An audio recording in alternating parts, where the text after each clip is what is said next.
Hey beautiful mamas, so welcome back to my channel. My name is Kate Santana and today I'm going to continue talking to you about breastfeeding, and I'm going to specifically talk to you about what to do to prepare to go back to work if you have to. Hey guys, this is Editing Kate. So as I'm editing this video, I'm realizing there are things I wanted to say that I left out. So I'm going to pop in every once in a while and add some content. So my daughter is now 14 months old, and I went back to work when she was about 12 weeks old for 2 days.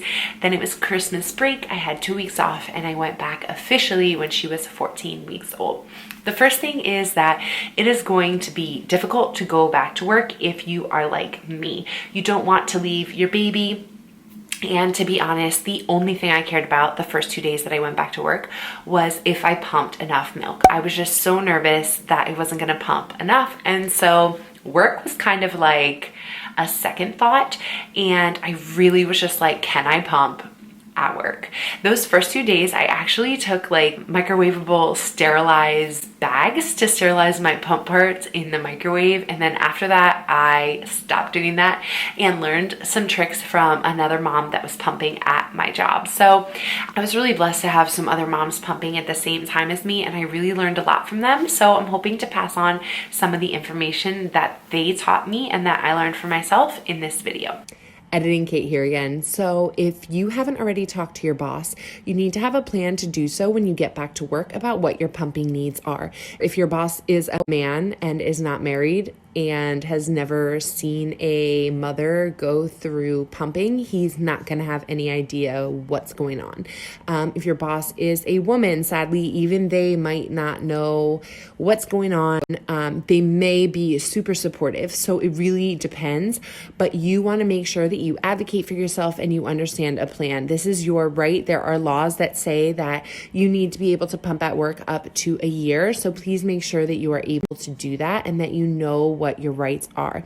I highly suggest pumping every 3 hours or more frequently if you're able to, which I doubt you'd be able to, but make a plan for every 3 hours and give yourself 30 to 40 minutes every time, because by the time you get your stuff out of the refrigerator, come down, like wash your hands, get yourself set up, it takes so much longer than just pumping the milk. And you might not know that if you've never done this before. Lastly, I would say just be prepared for possibly explaining to coworkers, or like just be prepared for people not to totally understand. And if you have any other mothers who have been through it, definitely talk to them. Make sure that there's a designated room where you feel comfortable to pump and you have privacy and it's clean. By law, your job needs to provide you with that space. So pumping in the bathroom is like not okay, and you shouldn't have to do that. So please make sure that you have an appropriate space that's private and you feel comfortable where you can pump. So the first thing is what sort of supplies you need. Number one, I would definitely have a pumping bag. It doesn't need to be made by the same company that you pump with, but it's nice to have a bag. Secondly, you need a pump. So I actually had the Medela pump from my insurance, and then my sister told me that she liked the Spectra better, and her and my mom actually went in together and got me a Spectra pump for a Mother's Day gift, which was super nice. And in my opinion, it is a better pump. It feels more natural, like a baby nursing. It's not quite as like harsh as the Medela was. And it's a closed pump, which means that no germs can get back into the pump part. And I'm not sure that anything ever got back into my Medela, but it was a little bit nerve-wracking that it could happen. So I definitely recommend the Spectra because it is a closed system. Aside from your pump and your pump bag, it took me a really long time to buy a pumping bra, and I don't know why. So I was single pumping for a long time and just holding the pump there and then moving it to the other side. It took twice as long, and I think it could have actually hurt my supply. I don't know. I've heard different things. I had a friend that exclusively pumped for over a year, and she single pumped the whole time. She said that she read somewhere or heard somewhere that single pumping is more mimics baby nursing, but at the same time, like, you would get more milk I think if you were nursing twins, and twins would nurse at the same time possibly. So I don't know, it's up to you. You can do what you want, but I recommend a pumping bra. Once I got one, it was really helpful and for me to have like my hands free. So I will link these products down below, the exact ones that I got, if you want to get them as well. With that, I also do recommend double pumping. I think it did help my supply when I started double pumping. Next, you have your pump bag, your pumping bra. I would get cleaning supplies. So you can get wipes to actually wipe off the pump parts that are safe to wipe without water. So I had to use those sometimes if I like accidentally dropped something on an unclean surface, but I also always had with me 7th generation wipes, and I would wipe off the surface of everything I was going to lay my pump bag on because I knew it was going to come back into my house. And I was a crazy person.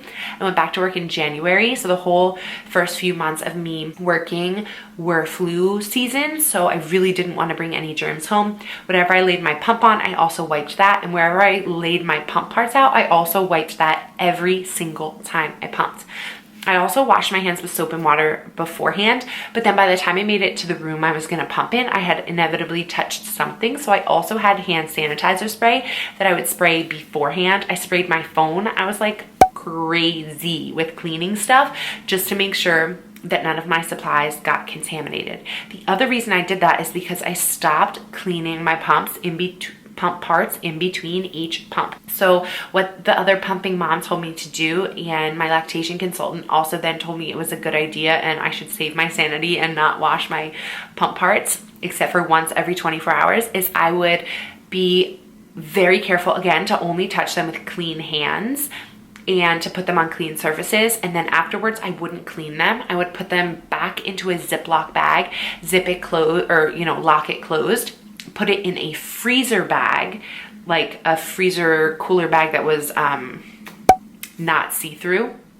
Again, I'll link it down below, and then put it in the fridge. So pump parts in a Ziploc bag in the fridge should keep it clean as long as you've touched it with only clean hands for 24 hours. So the entire time I was at work, I would just use the pump parts. Again, when you use them after they've already been refrigerated, they might have a little breast milk residue on them, but it's fine. And it might be a little bit cold, but it's fine. They're clean. And you can use them the entire time that you pump at work, and then just clean them once at night. So Ziploc bags were really important to keep everything clean. Other thing I suggest is getting 2 sets of pump parts just in case anything breaks. It's always good to have a second set. If you are double pumping and one side breaks, then you could just single pump for the day and then replace it at home if you have replacement parts, which is great. And then I also got a ton of storage bottles, like the little Medela bottles. I had a ton of those, and then Spectra ones as well. I had a ton of those because after each pump session, I didn't put them into freezer bags because, to be honest, when I was pumping, I was pretty much pumping milk for my daughter to drink the next day in her bottles. I was not ahead at all. I was not to a point where I was freezing milk. I had no freezer supply. So eventually I did need to give my daughter some formula around 7 months old because my supply dropped so much. If you're interested in hearing the mistakes I think I made in order for me to kind of lose my supply, I will link a video at the end and also up above here so you can watch that. But I would just put the milk that I pumped into bottles, and again put that in the freezer bag with my pump parts until I got home. Then when I got home, I would put them in the fridge and she would have them the next day. So a lot of bottles was really important to bring to work. That is pretty much it as far as things that I brought. People do say that watching videos on your phone or looking at pictures of your child can help the letdown. I don't know how much it helped, but you definitely want to have something that you can do to just relax. And if you work in a very stressful place, to kind of unwind. I know it's difficult, but doing that and having a sort of routine that you do every time will help your body to release milk instead of being stressed out. So I hope that this information was helpful. I know it's just sort of the basics on what you would want to do if you're going back to work.